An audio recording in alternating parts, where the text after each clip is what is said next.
I remember some of it. How about you? Do you remember it? I think they ought to make the first day of summer the day that time changes.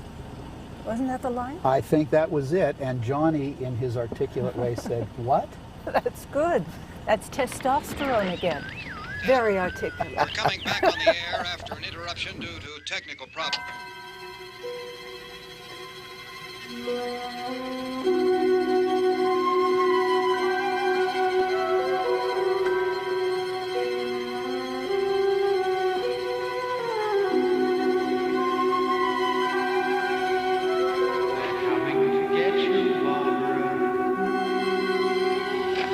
Nothing wrong with the radio. Must have been the station. Which row is it in?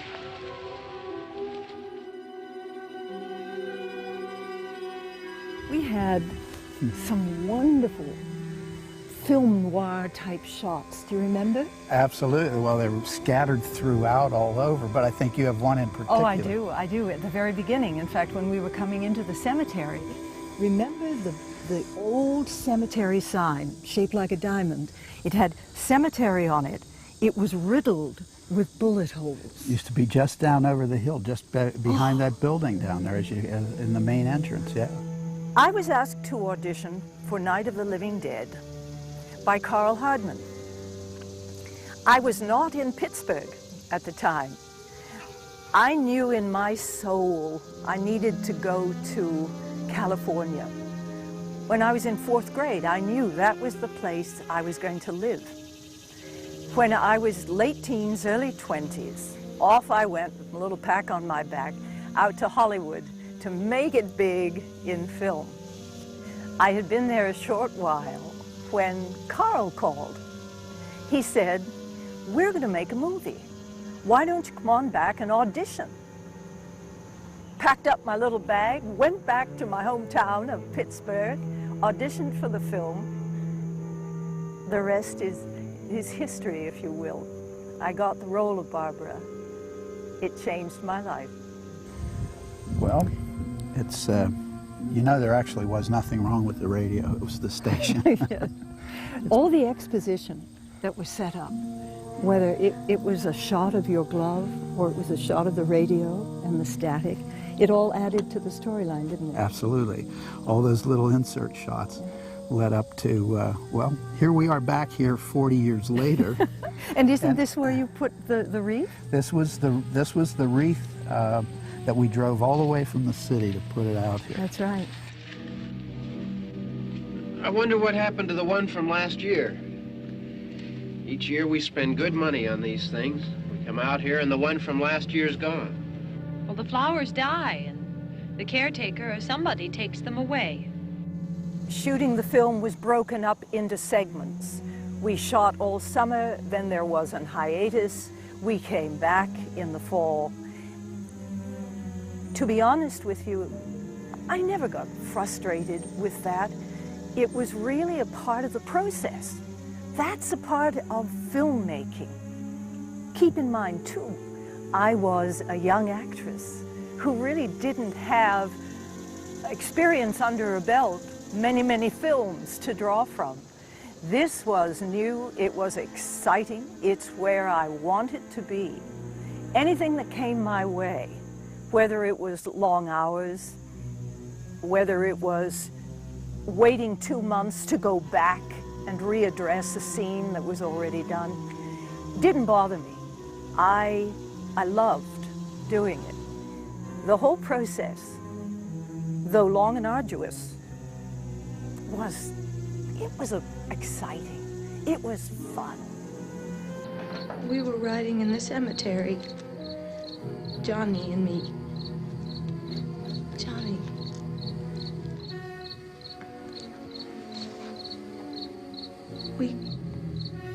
We came to put a wreath on my father's grave.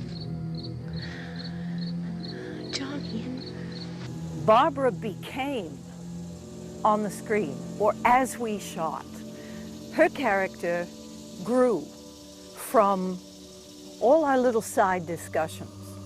What George pictured, what was happening at the moment. Barbara evolved every time we shot a scene. She was not created prior to coming into the shooting of the film. Oh, I'd like to leave. Yes. When I was 23 years old, and really not knowing the whole story from beginning to end, how George was picturing Night of the Living Dead to unfold, I took Barbara, as I said, a scene at a time. I think Barbara had to do what she did. She had to go inside to figure out how to deal with something that was so horrendous that had never happened before. I like what she did. There were some people who might grab a grenade or an Uzi and shoot everybody up on the spot. Barbara wasn't that kind of a gal. She had to think about it. She had to find herself again and then come back on force. I love that about her.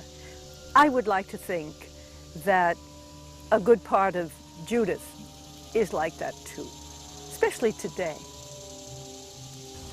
For me, it's quite touching to be here with you, Yeah. back in this very same spot, and I know for sure I never had any inkling that 40 years after the fact we would be standing here with a film crew talking about our work 40 years earlier. None at all. But I can tell you this, I'm extremely grateful it's happened that way.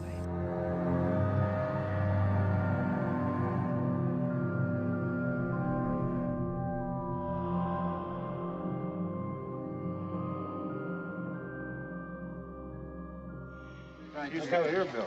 Yeah, Chief, we're going to stay with it till we meet up with the National Guard. Where'd you get the coffee? One of the volunteers, you're doing all the work, you take it. Thank you. I was doing Chiller Theater, and it was very popular in the tri-state area. Carl Hardman, a local producer with a recording studio, called me a couple of times and said, Bill, we'd like to do a horror film, Night of the Living Dead. We'd like to have you make a guest appearance. I said, I really don't have time, Carl. I appreciate it very much. And he said, Bill, we won't keep you long. We'll do it Sunday morning. You be there by, what time? I said, well, we'll go out for breakfast. I get off about 3 or 3:30 on the air. And I said, we'll go to the set. Well, we go up to Evans City, get there about 7 o'clock, and the sun's coming up. And I'm sitting around and sitting around and sitting around and sitting around. I didn't know the movies, how they worked. And about 4 o'clock in the afternoon, George came over, introduced himself, and also Russ Streiner. And they said, we're ready. Now, in the meantime, I've been up since Saturday. It's about 7 a.m., you know. It's a Sunday at 4 p.m. So we went over. I had a cameraman named Steve Hutsko from Channel 11. So we went through our scene and did it. And then we took some film of the background, and I presented it on Chiller Theater the following week, not my bit. But I said, well, they're making a movie called Night of the Living Dead. So that's when I started to promote Night of the Living Dead, even before it came out, or before they were finished with it. All right, Steve, tell them we're going to stay with it, and everything appears to be under control. I'm glad that I'm considered part of the Night of the Living Dead group. Thanks for everything. And as one of my heroes, Bob Hope, used to say and sing, thanks for the memories. This is Bill Cardill, WIC TV 11 News.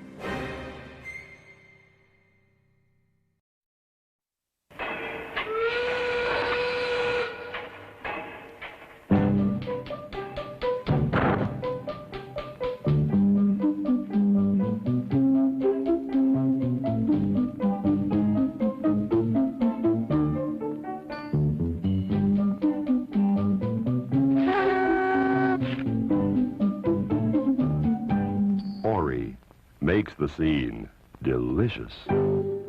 I never thought I could make films. I never thought I could make a movie. I wanted to, and I tried. My uncle, this same rich uncle that endowed us later on to, buy the first equipment that enabled us to start our company, wonderful, benevolent guy, Monroe, had an 8mm camera when I was a kid. I must have been 12 years old or something, and so he didn't know how to use it. He never figured out how to use his movie camera. He had enough money that he was one of those guys that bought it and said, hey, I bought a movie camera. I don't know how to use it. I figured out how to use it. And then he would buy me reels of 8mm film. And so I would go out and, try to shoot things. I actually shot a couple of little things that I thought were feature films. Of course, they were little garbagey things, but they had an attempt at narrative. And, but I never thought I could do it professionally, never. So when I went to college, I went to study painting and design because that's what, my dad was a commercial artist, so that's what I went to study. And still never thought of it as a career. It was just a love that I had. I loved movies for as long as I could remember. So my family sends me to college. My mom and dad drive me to Pittsburgh. So I go my first day, freshman, and they put these dinks on you, which are like yarmulkes, and they stick them on you, which identifies you as a freshman. So there's this guy standing in front of me. We happen to be adjacent in line. My name's Romero, his name is Richie. We literally ran into one another in a line to go to a fraternity, opening or whatever, and we both had our dinks in our pockets. Everybody else had their dinks on. And I said, why don't you put your dink on? He says, why don't you? So I'm not gonna put this dink on. So then we ended up in art class sitting next to one another. And they bring in a nude model to, we're all supposed to draw the nude model, and the professor's coming around looking at everybody's nude, and I'm drawing the nude like everybody else, and I look over at George's canvas, and he's drawing a movie poster for Ben-Hur. And Rudy'd look over at me and say, you're doing movie poster. I said, no. There's a nude model. Why don't you do the nude? I said, I'd rather do Yul Brynner, man. His head is nude. So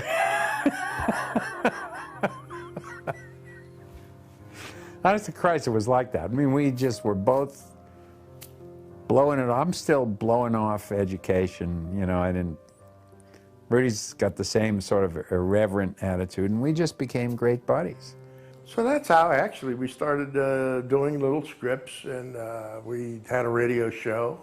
We made tapes, and we did all kinds of voices, impersonations. Some of them were lousy, but we did them anyway. And we would pull pranks, do that in the cafeteria or on an elevator, and we got arrested because of it. And We were doing things like skipping class and abducting the art class to use as extras in movies. And I actually got to the point of wondering if this couldn't be life, you know? Maybe this is real life. And in fact, it was. We call those the happy days years, where it was 1957, 58, 59 to 60, and we were having a good time. I was running around at night and come back, and George and I were writing little scripts and movies and shooting movies. And go ahead, ask another question.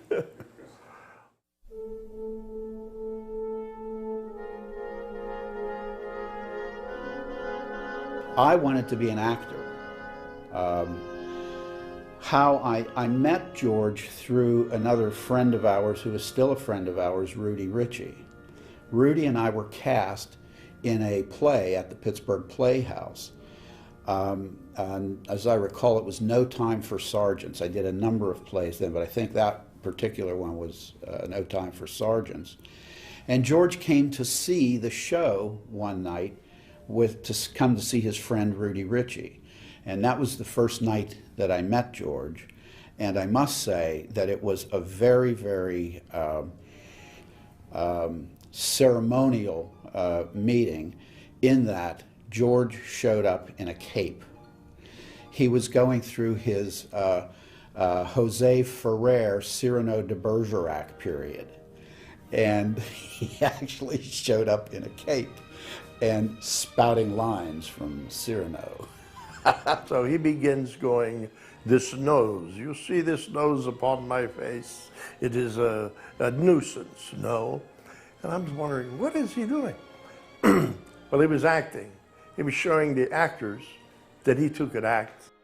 That was my first meeting with George. And I got a call, I'm going to say it was a couple of months later. George had cobbled together some money for a project called Expostulations. And he called me and asked me if I would be willing to be in Expostulations as an actor. I thought, well, yes, of course, I'll deign to be in this film production. At that time, I had no idea which end of the camera you even pointed. I went out, did a couple of days of work on Expostulations as an actor, and became absolutely intrigued with the production end of the business. And actually, George and I stuck together from that time on. I was at WVU for a couple of months, and Rudy Ritchie wrote me a letter, and in the letter he said, "I met a really great guy. We became good friends right away at the campus of Carnegie Tech," and it was George Romero, and he said he draws movie scenes instead of doing what he's supposed to be doing in class, and they're really great drawings, and when you come home you have to meet him. So Christmas vacation, I came home and we jumped into Rudy's '55 Plymouth convertible and went to George's apartment. So George, here we honk the horn, and George comes out and he's in his Viva Zapata stage. When George got into a movie, man, he was really into the movie. So here comes George down the steps with a big sombrero, mustachios, pistol belts and pistolas. We went to a Dairy Queen to get ice cream, and the girl took one look at him and slammed the window shut, wouldn't serve us. So, but we thought it was great, you know, we all did crazy things like that.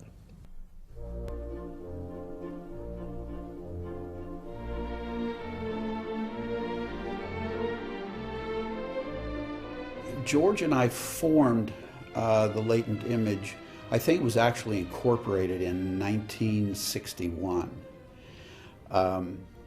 Basically, he knew and I knew that we wanted to do something in the production business, but we had essentially no experience.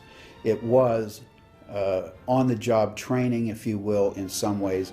Of all of our whole group, George had more technical experience than any of us. Even though it wasn't a lot, he had a lot more than we did. In those days, there was no such thing as videotape, but cities the size of Pittsburgh had film laboratories that processed and developed and printed film, movie film. The news was on film. And so I sort of traded, I always say it was my first job. It wasn't really a job because I wasn't being paid for it. But I would go and hang out at these labs, and in exchange for having access and for hanging out there, I said, well, I'll bring the newsreels over to the TV stations. And, you know, that's what I did. And so I had this little bit of knowledge, or actually it was a fair amount of knowledge compared to what most people knew about how to do it. So I sort of knew how to do it. I sort of knew how to make a movie. And I was the only guy from among our friends who had that sort of practical knowledge, because in those days, a film appreciation course was all you could take, which meant you watched Battleship Potemkin and talked about it. So it was, all of us, all of myself and my friends, we were all sort of self-taught. When you hit a dry spell, what's the natural way to wet it down? Honey, how about a beer? With a tall, cold Duke. Everything we did, everything that came to be, we learned by doing it. We were sort of this weird little, must have been to Pittsburghers. I mean, we called it the latent image. Nobody even knew what that was, you know, which the latent image is the image that goes on to film before it's developed. Yeah, you have to understand, the latent image was less a studio than was a state of mind. We were all young and very crazy, and a lot of crazy things would go on there. George came up with this idea, well, if we took a piece of string and we took it out the front window and up over the roof and in the back window and tied it together, we could, in fact, have a game. And the idea was we'd ring a bell, and then you had a stopwatch, and you'd pull this rag until the rope came all the way down, and it'd take, you know, 36 seconds. What's the record? You know, and they were doing that. We were doing that instead of editing the Calgon commercial for hours. Engines reversed full, Captain. We're stuck. We've got to find out what's on those fibers. Pittsburgh had about 20 film production companies at the time. Pittsburgh was the third leading corporate headquarters city in America. I don't know where we are now. We're still up there someplace. If you looked in the yellow pages, there were 20 companies, all the way from one-man operations up to larger companies like Modart, which was sort of on top then. But Modart was this stodgy kind of company, old-fashioned. We were like the young guns, bohemians, you know. And people wanted a creative job on very little money. They came to us, always with promises that when we really get some money to work with, we're coming back, you're going to make some money next time, and next time, and next time. But when they got the money, they'd run away to New York or Hollywood so they could brag about being there, you know. We were always pissed off because the clients, we would finally get a contract with an advertising agency to do a commercial for Iron City Beer. But whenever they wanted to do sort of the big commercial, you know, the big annual commercial, the Christmas commercial, the Super Bowl commercial, Super Bowl commercials weren't that big then, but, you know, the big commercial, they never did it locally. They would always go immediately to New York or LA. And so, you know, we were always pissed off about that, because here's this client that we know well, a friend, and bada boom, and, you know, we never got the big jobs. We did, however, we did very well. We made enough money. We sacrificed. I mean, we weren't getting rich in any way, but, you know, we were making enough money to survive, and we were making movies. They weren't really movies, and we knew that, but they were movies. So basically, over the years, we accumulated some equipment. We got some stability. We had enough money to survive, to eat, pay the light bills and all that, and we said, why don't we try to make a real movie? And that was the idea.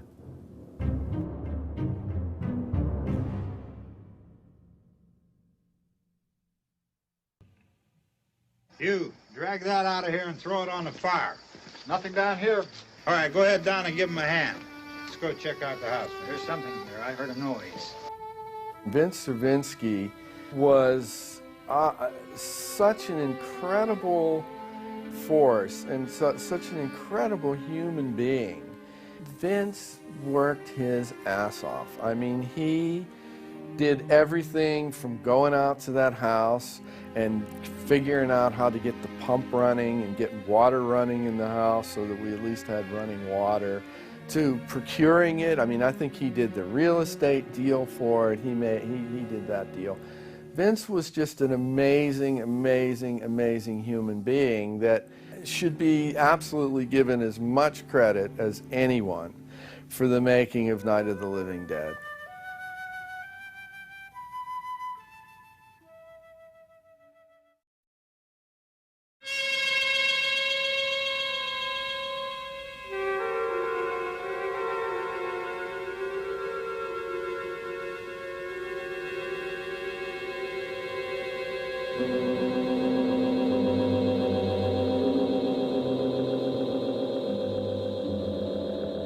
George and I were basically at that time the two writers, and we each had an office with an editing room in it and a typewriter. So George would be in one room trying to come up with ideas, and I'd be in the other room, and then we'd talk about the stuff and, you know, try to figure out what we were going to do.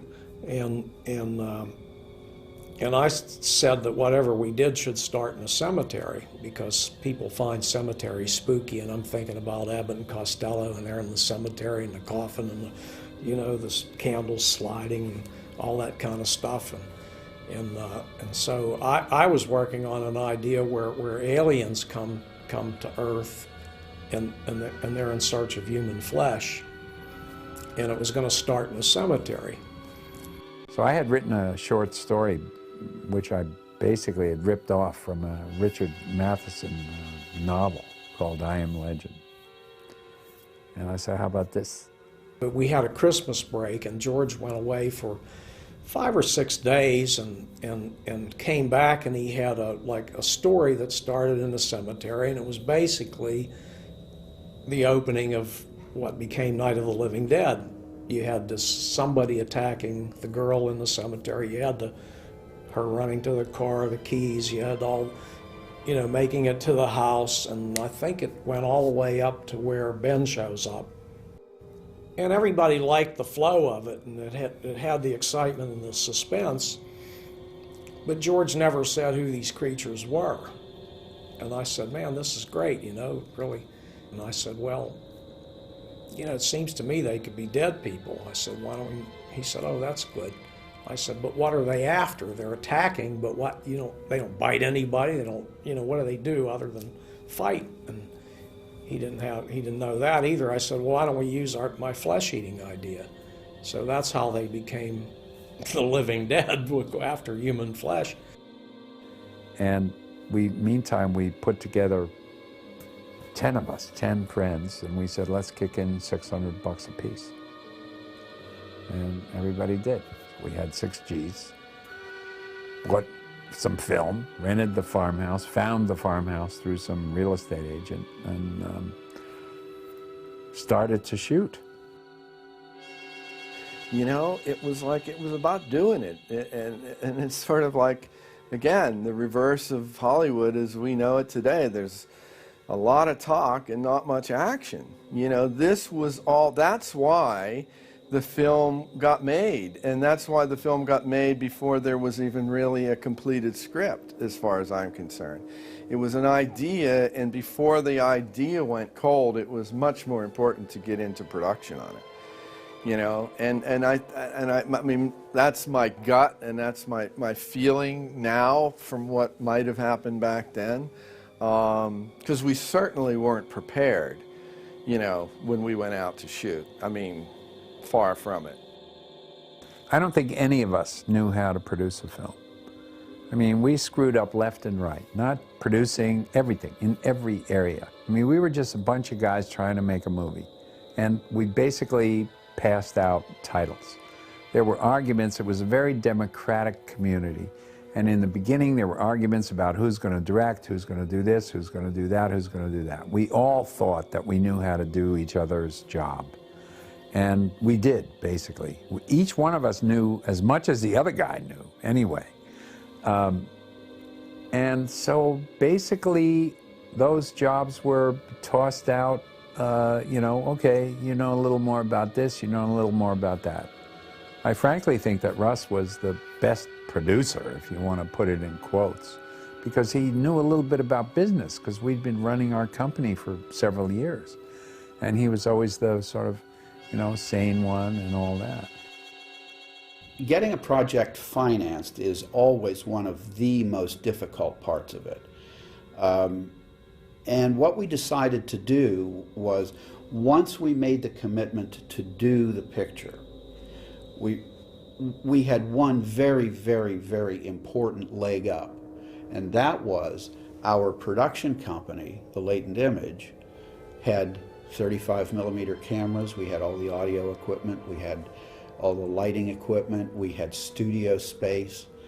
Although studio space didn't come into play in Night of the Living Dead, the office building where our offices were located in Pittsburgh did come into play. The farmhouse where Night of the Living Dead was its principal location, the basement of that building was too shallow to film in, so we actually recreated, we faked the basement of the house in the basement of our office building in downtown Pittsburgh. Everything else was done at the farmhouse, with the exception of the scene that we filmed in Washington, D.C. And the reason that we did that, this was a little bit of creative fudging.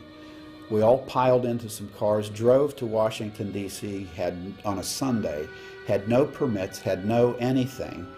We put military flags on the front of Carl Hardman's Continental automobile to make it look like an official car, we thought. We dressed George as a reporter and a few other of our friends as reporters, and did the scene in Washington, D.C. just to prove that, yeah, we do have some budget connected with this picture. You know, we shot in D.C. It was basically all instinct.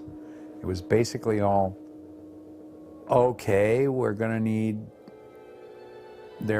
we have to do this posse scene next week. That means we need 40 hamburgers instead of 3. You know, it was basically producing that film was on a quite simplistic level. I'm not degrading what those guys did in that way, but it was quite, you know, we were just a bunch of guys out to make a movie. And if Vince couldn't, you know, run to get the burgers, somebody else would do it. And, you know, it was like that. It was basically, what does it take to get the job done? Everybody's focus was in the same place. There was never fractionalization of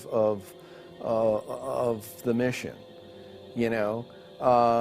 So that made it quite easy, you know. And there was, and again, because it wasn't a union situation, or it wasn't a situation, well, I can't touch that or I can't do that. Everybody could do everything, and they were expected to. And it really actually had nothing to do with expectation. It just, again, it was an unwritten thing. You were there because you wanted to be there. You weren't there because you were being paid to be there. You weren't being, you know, you were there because this was your devout conviction of what you wanted to be doing with your life at that moment.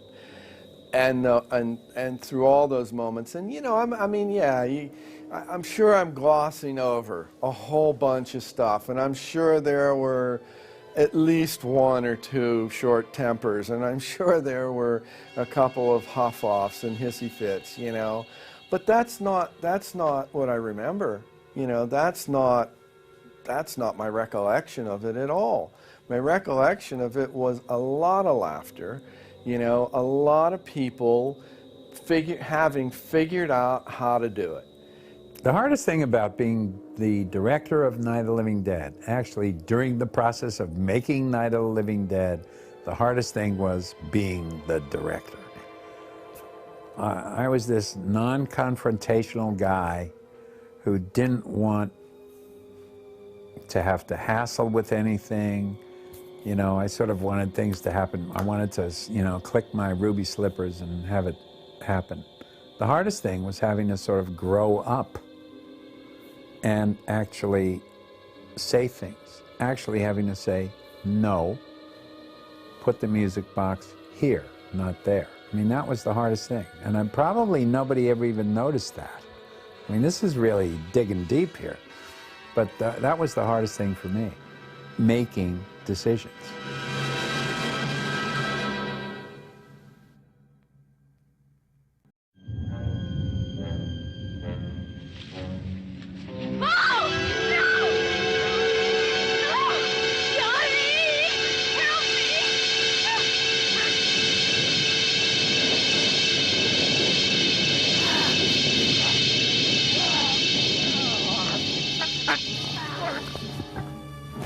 Down, damn you, down! I was tall and skinny. I was an investor. I was working on the film, and I was available. And I had an old suit. So George says, "You really look good as a zombie. You want to do that opening scene?" Okay. So I did. At first, since the opening scene was the last scene shot, in the rest of the film, you don't see my walk, because it was not that much there was not that much movement of the zombies. We were like always together. Anytime you saw me separately, I was coming through a window. I was looking, trying to get in a window. The opening scene with me chasing her and at the house before nightfall, I subconsciously picked that up, I'm pretty sure, from a film with Boris Karloff. And it was the one where he was electrocuted. He was a prisoner, he got criminal, and he got electrocuted, and he came back to life. And he had one arm that was sort of dangling, and his leg, dragging his leg. I think that's where I got that from subconsciously. We were here in the graveyard shooting that final scene, and they wanted me to pick up a rock and break the window on the car. And I thought this was going to be a pretty easy thing to happen. So we started shooting, and I got the rock and came back to the window and took the first smack. And to my astonishment, it bounced off. So I took the second smack, and once again, to my astonishment, it bounced off. So on the third smack, I really slammed it. And when I did, it flew out of my hand and into the car. And of course, if you can tell by the shot where George was at, laying on the seat with a camera in front of him, the rock hit George and the camera. Luckily, it didn't hurt the camera.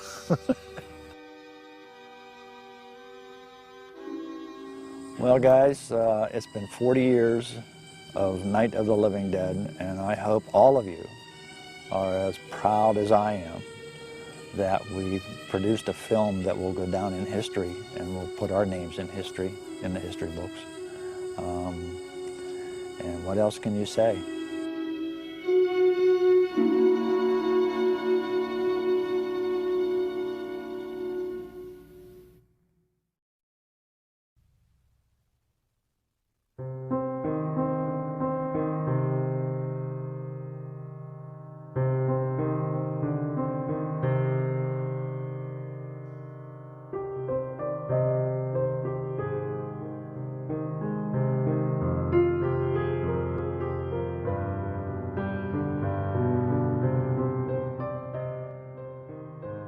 We were a production company. We made commercials, industrial films, and we knew all of the people of Image 10 who did the same thing. They made industrial films, video commercials, and we all decided that we should probably make a movie. So we met, and there were 10 of us. So we called ourselves Image 10. We sat down in our conference room and said, well, now what do we do? Well, we should make a horror film because they're easily sold, they're generally successful, and that's what we did. Lo and behold, ultimately out came Night of the Living Dead.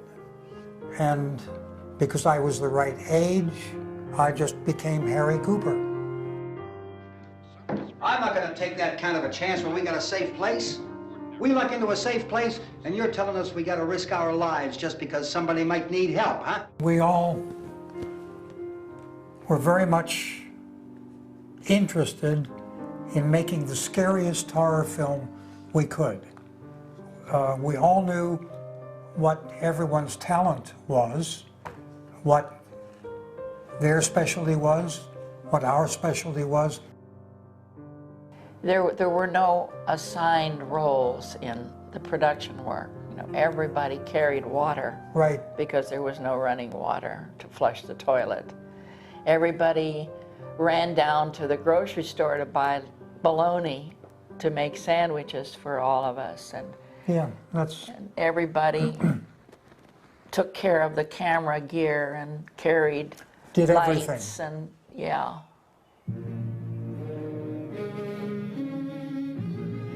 I had done a lot of regional theater, you know, and had always done my own makeup, or somebody else had done it. I really had no business at all doing the ghoul makeup, but I was the only one. I had more experience than some of the others did, and I thought, just logically, if I just take a person's face and exaggerate what they already have, if they have a wide face, make it wider.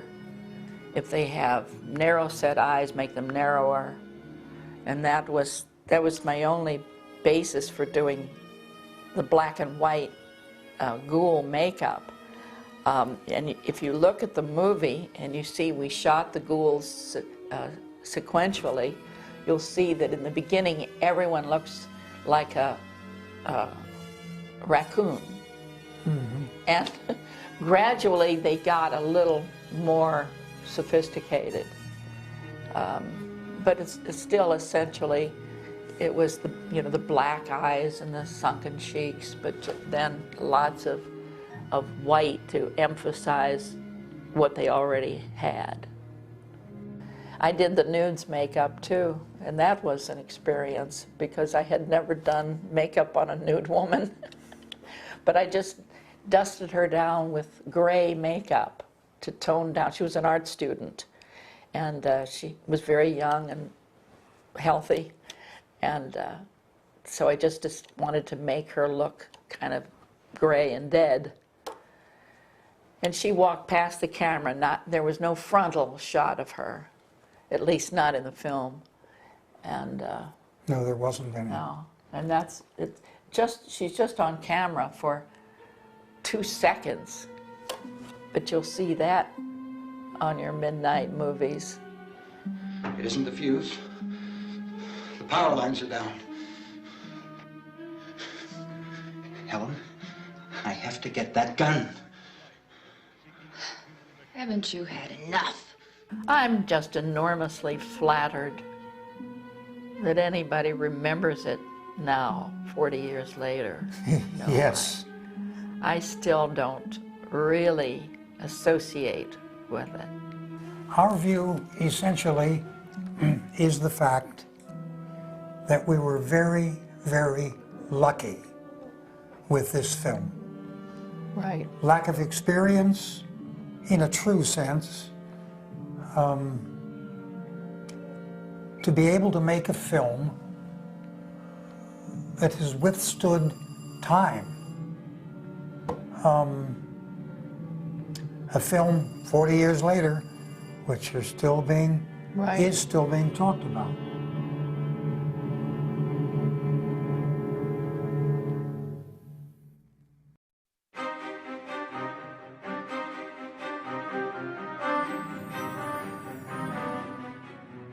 one morning in 1967, I woke up, my mother woke me up, and she said, "Honey, you're gonna flip."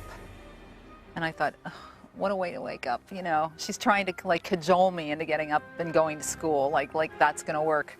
And I said, why, you know, why am I gonna flip? And she told me, she said, you're gonna be in a movie.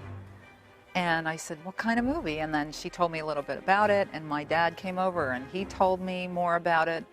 And I was already a horror movie junkie at that point in my life, watching Chiller Theater every Saturday.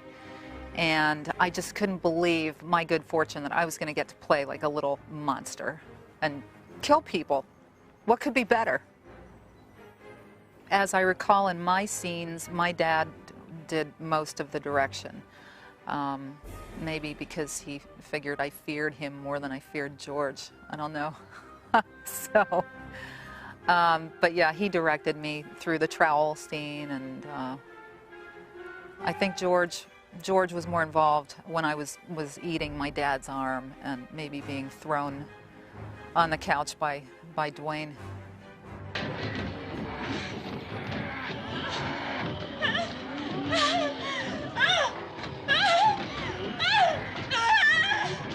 Shooting the scene wasn't nearly as dramatic as watching it. Marilyn was not even in the same room with me at the time. I was I was stabbing into a pillow with the trowel, and my dad just said, just stab into the pillow. The pillow was in the corner on the floor, and so I started stabbing, and there was no sound. You know, they put in the sound later, and I said, well, how many times do you want me to stab this? I hadn't really been given very clear direction. I'll just keep going. Okay, so I just kept stabbing this pillow, and it was really interesting seeing the finished film to see what it turned into, because you know, I had no idea. And then someone was behind me throwing either black paint or chocolate syrup against the wall to make it look like the blood was splattering. It was great. It was really fun. I teach in a middle school, and so my students are 6th and 7th grade, and my girls actually are more interested in the film than the boys are, and I think the boys are more interested in like the really sort of the torture porn films at this point than something that's classic and more suspenseful. But the girls, the last couple of years, have just been zombie crazy. And it's good to see that girls are becoming more interested in horror, in classic horror particularly.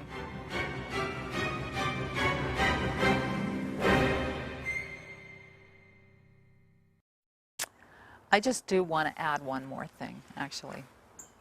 Cooper was right. Remember that.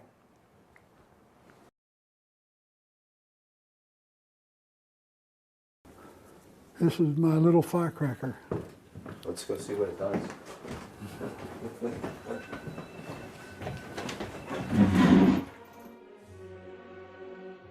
My brother asked me, "Hey, Reg, can you do some explosives for us? Some gunshots, fiery vehicle?" Sure, you know, what New York, what Hollywood can do, I can do, because it's all fireworks. I went out under the porch, my back porch, and I did some experimenting. They blew the hole in the shirt like a bullet hole, and it splattered the blood, and let the blood drip down the shirt. This is exactly what I want, and this is exactly what George is looking for. Throughout the movie, George remarked to me, you know, when you make a charge, it gets off the first time. The first time, every time. I never had to take a second shot from you.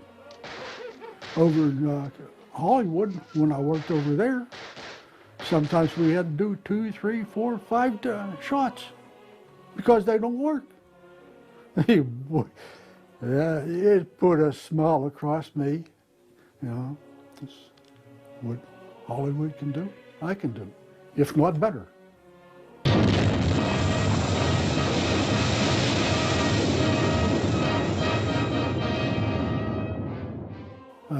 When it come to blowing up a truck, I went out to an old abandoned mine, way out in the country. And me and my partner, Tony, we experimented out there until we got just exactly what we wanted. Did it for George. He was very well satisfied. The work that they went through, it was a hell of a struggle. Through the stockholders, all the actors, everyone that participated in. By God, these guys did one heck of a good job.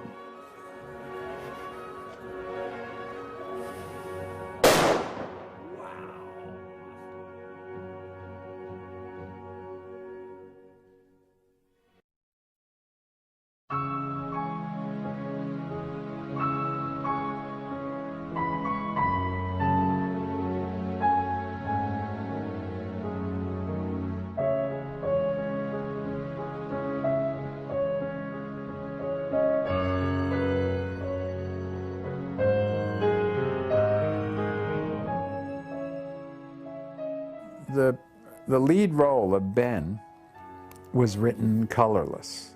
In fact, he was written a bit as a bit of an asshole. He was meant to be a truck driver who was just angry. Our friend Rudy Ritchie was originally supposed to play the character of Ben.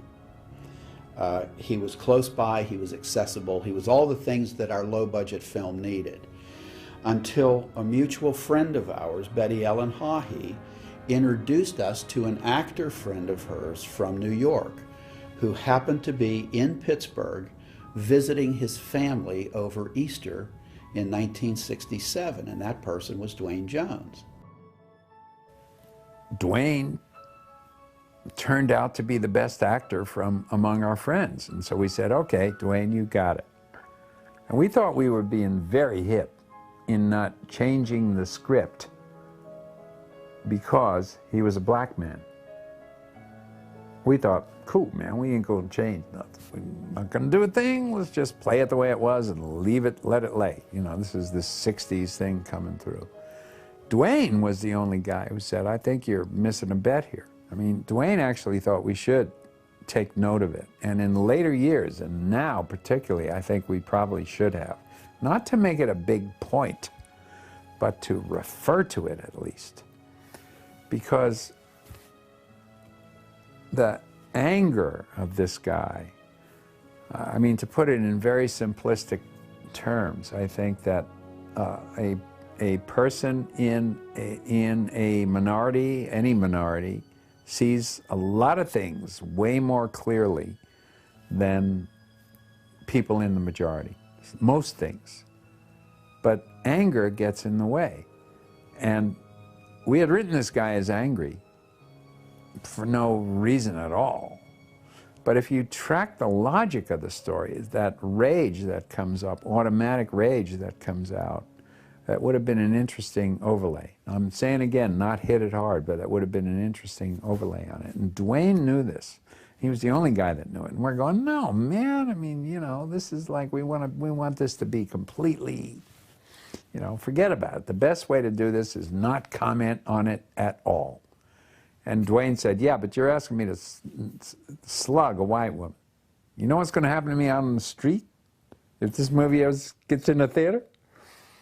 He was completely sensitive to it all. And we weren't.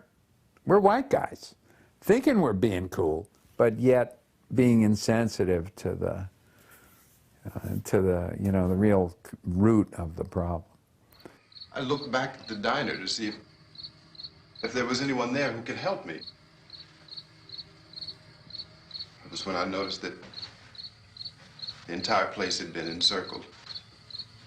Duane Jones, I adored him. I really, really, truly did. And my website is actually dedicated to him.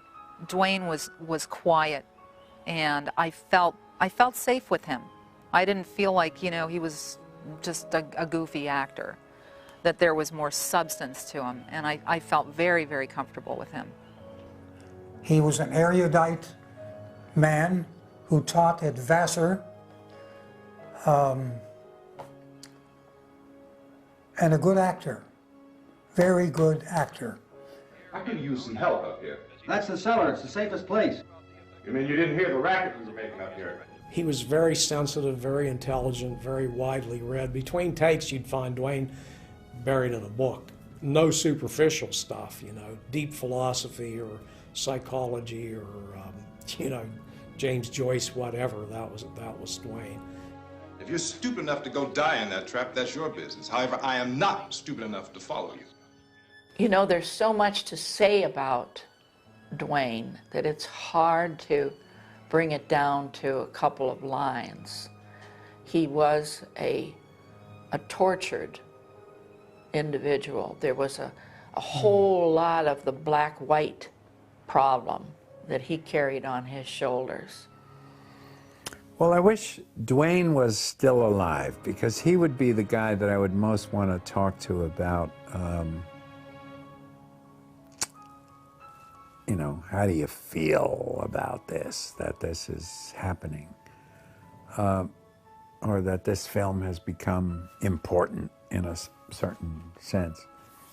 And I don't know, I think Dwayne would probably shrug and say, you know, que va, who knew? I think he would have chuckled. I think he would have laughed with us all. He was a fine human being.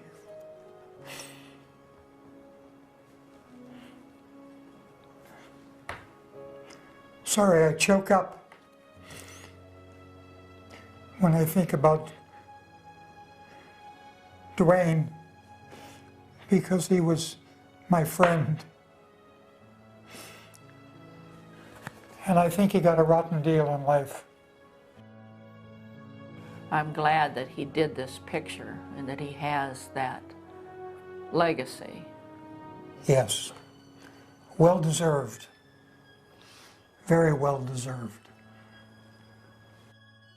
There was a wonderful feeling of camaraderie and good humor and goodwill. They were wonderful folks to work for. They really were.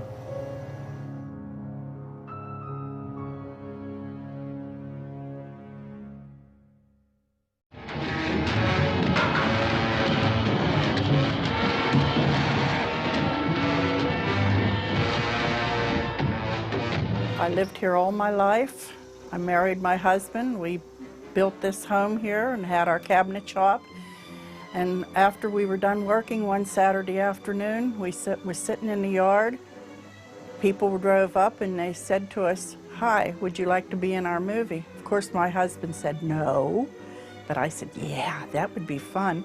So we went back and they said, "Come on in, we'll put some makeup on you," and we ended up to be ghouls in the Night of the Living Dead. Whenever I say, "Oh, you know the Night of the Living Dead? I was in that." "Yeah, sure, you know." I don't believe you. But after they find out, and I tell them all that they're lucky to be around a movie star, aren't they? Well, I can hardly believe that it's been 40 years has gone by already, but I'm sure that there's a lot of people that realize that it's been 40 years, but you wouldn't believe how many people stop here at my house and ask me where this movie was made. And I tell them, that I was in it and everything, and we have lots of fun about it. I didn't make much money, but I've had $1 million worth of fun out of this movie.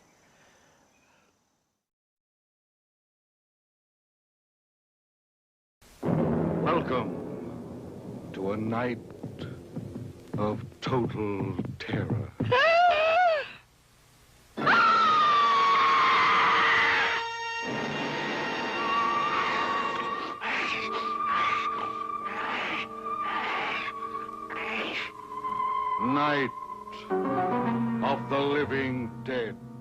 we finish the movie and throw it in the trunk of a car and driving it to New York. We finished it at the same lab where I first learned with the guys over the glue pots how to make movies. And the movie's finished, completely finished, with titles on it, everything else. And so Russ and I take off to drive it to New York. We throw the print in the trunk of the car and we're driving to New York. And we hear on the radio that Martin Luther King had been shot. So here we are at night, driving with our print of Night of the Living Dead in the back seat. Here we have our first finished movie. We have a black man in the lead. We have a posse hunting him down and inadvertently killing our hero. And Martin Luther King has been assassinated. To say the least, it was a bit of a down moment. There wasn't much joking going on for the remainder of that drive to New York. Now we're in New York. We're going to show the movie to Columbia. We're going to show it to Bada-Boom, Bada-Boom. We had several appointments, and Russ and I went with my cousin to go see 2001, and it was basically forgotten. Now it was just a movie again. It was just in that heightened moment when we heard the news, and we reacted, frankly, poorly to it, thinking this might benefit us. But it was gone then. I mean, then we never thought of it again. And no one who looked at the movie, no distributor, no Columbia, nobody who looked at the movie ever caught on to it. Ever said, wow, you know, nobody wanted to exploit it. Nobody ever saw it because nobody looks at a horror movie with political eyes. And okay, fine. So Columbia says, whoa, this is pretty cool. You know, let us hang on to it for a couple of weeks. So we did. And eventually they called back and said, well, it's really good.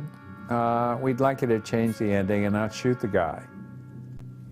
If you tampered with that part of the story, you wouldn't have Night of the Living Dead. You would have a very different, if it was a Hollywood ending and the hero rode over the hill into the sunset, being saved by the sheriff rather than being killed by the sheriff, you would have a different movie.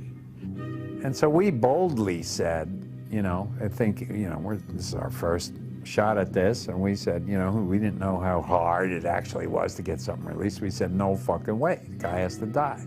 It's the irony, it's the whole thing. Again, nothing to do with race.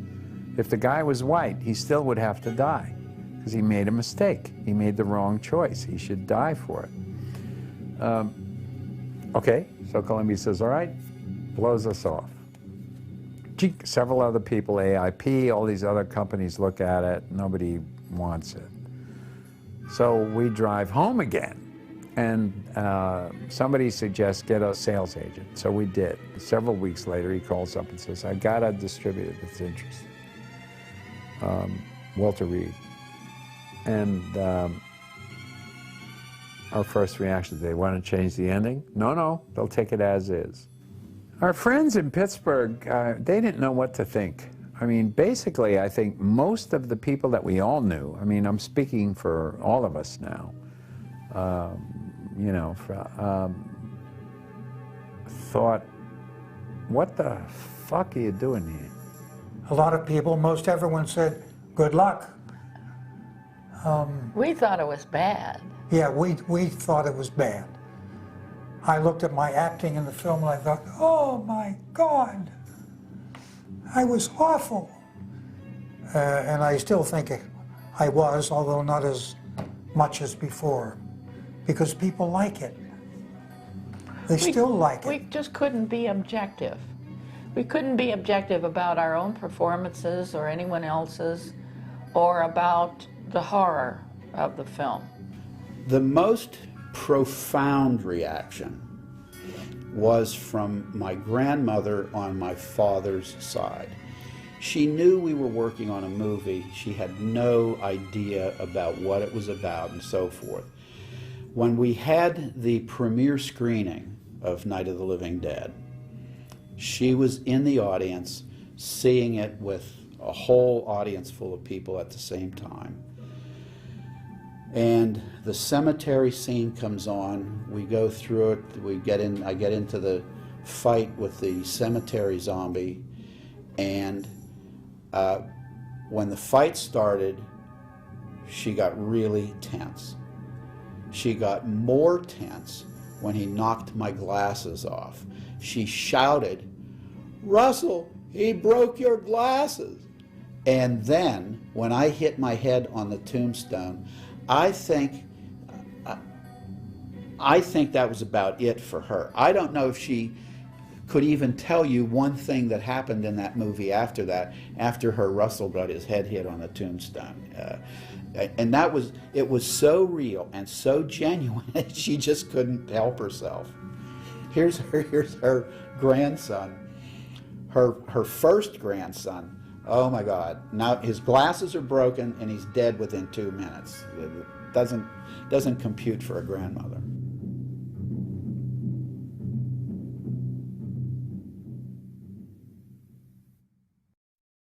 You know this area. You from around here? Judy and I are both from around here.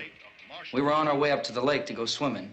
Keith was a guy, he was the go-go dancer, you know. Keith was this cat that I thought, of all the people in the cast, I thought he was the celebrity. I mean, he was the cat. He had a gig, he was a go-go dancer, you know, he was happening cat, and, you know, cool. He'd come in, you know,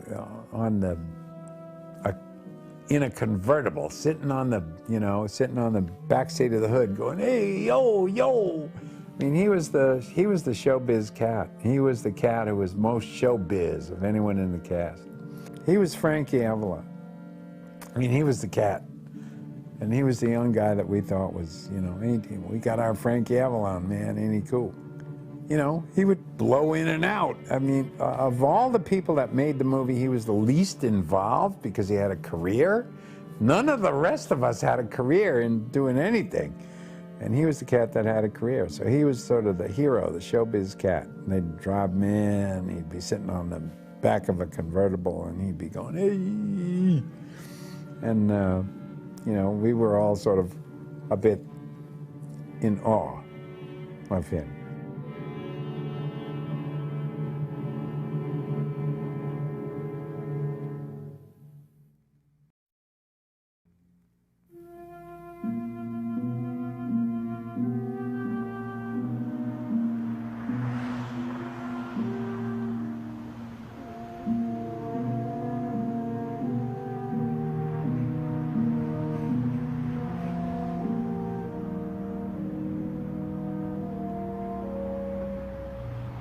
Well, I got to tell you that I have not been in this building, which is right around the corner here.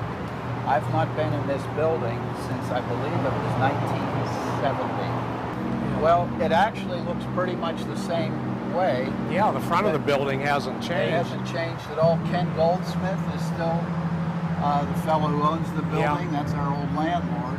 Why don't we go in and reintroduce ourselves? Let's check it out. You know, it's a funny thing. You buy a cat and you're trying to figure out what to call it.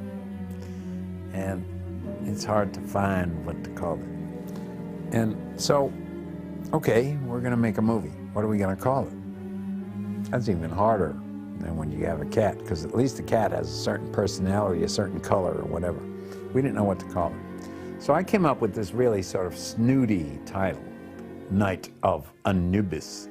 Anubis being the Egyptian god of the dead, one of the Egyptian gods that guards the dead. And everybody said, "What's that?" So, okay, forget it. Oh man, I'm scared to come down here, Russ. What if that little girl with that trowel's down here, man? She might pounce on us. Don't worry about it, man. Don't you know the basement is the safest place? Oh yeah, I don't know. When Ben came back up these stairs, you know what happened to him. It was not a good day for Ben. Bullet in the brain. Whoa, man. Cow. Holy. It looks a lot the same. Jumped up a little. I don't remember who suggested it, but we came up with Night of the Flesh Eaters. And that was our title. And that was the title that went all the way through the rest of the film. What happened was there was a film that had been released within recent years, which was called The Flesh Eaters. And so when we got a distributor, Walter Reed, they said, wait a minute, this is, you know, we can't do this because there was this movie, The Flesh Eaters, so we can't use The Flesh Eaters. So we need another title. So they came up with the title, Night of the Living Dead, which was not our title, it was Walter Reed's.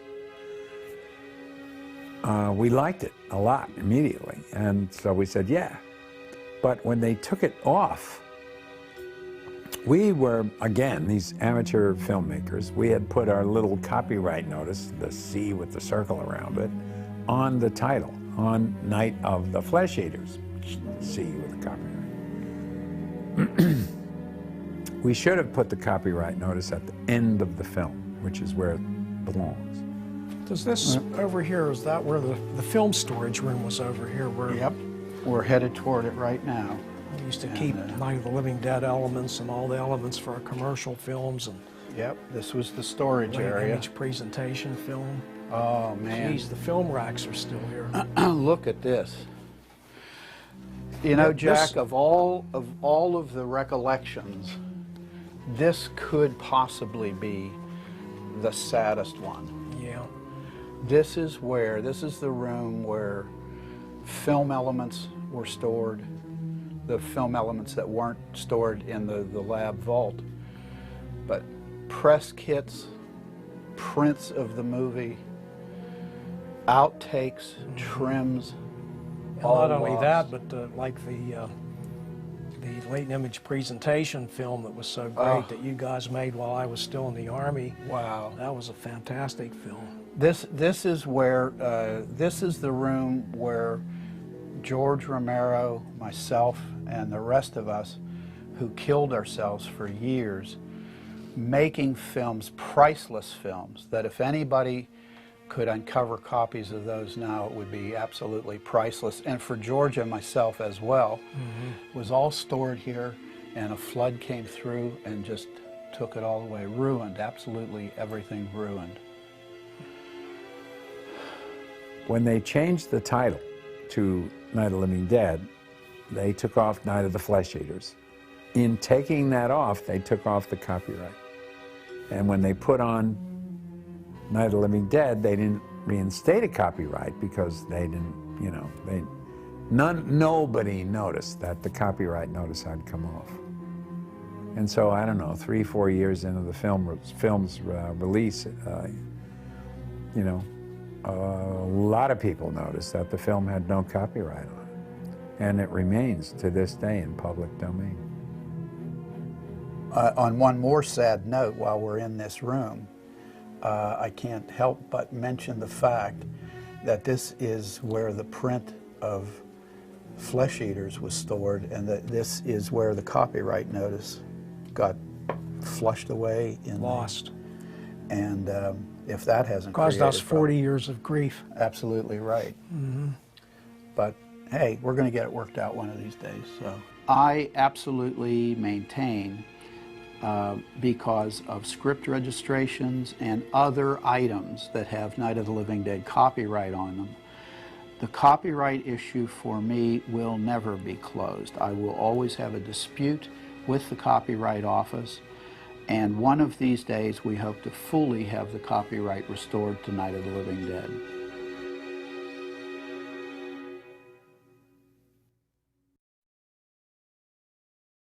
Chief, if I were surrounded by 6 or 8 of these things, would I stand a chance with them? Well, there's no problem. If you had a gun, shoot him in the head. That's a sure way to kill him. If you don't, get yourself a club or a torch. Beat him or burn him. They go up pretty easy. When we started 40 years ago, the posse members came from 3 different directions. We crossed this bridge for the police force and for some of the on-foot members. And on the other side of the bridge, there's a road off to the left where the K-9 units came in. We're going to see that in a few minutes. And then from the other side, a busload of more posse members. And Bill Cardill and Dennis James, I believe it was, landed a helicopter nearby, came over and started interviewing me. Are they slow moving, Chief? Yeah, they're dead. They're all messed up. And I believe that's the actual house that was there. I believe that's the actual house that was there when we started, when the trucks were here and the dogs were getting out and everything. That's the actual house. Hey, Vince, Al, you want to get about 4 or 5 men and a couple dogs? There's a house over here behind those trees. We want to go check it out. And this is 40 years later. I'm amazed at the impact we must have had on society. I believe we stood the test of time, and we influenced a few things in the motion picture business. Somebody had a cookout here, Vince. Yeah, sure looks like it, Cal. And just like this weapon, this is an excellent piece, and it's timeless, and it's an excellent way to end things. All right, Vince, hit him in the head, right between the eyes. Good shot. Okay, he's dead. Let's go get him. That's another one for the fire.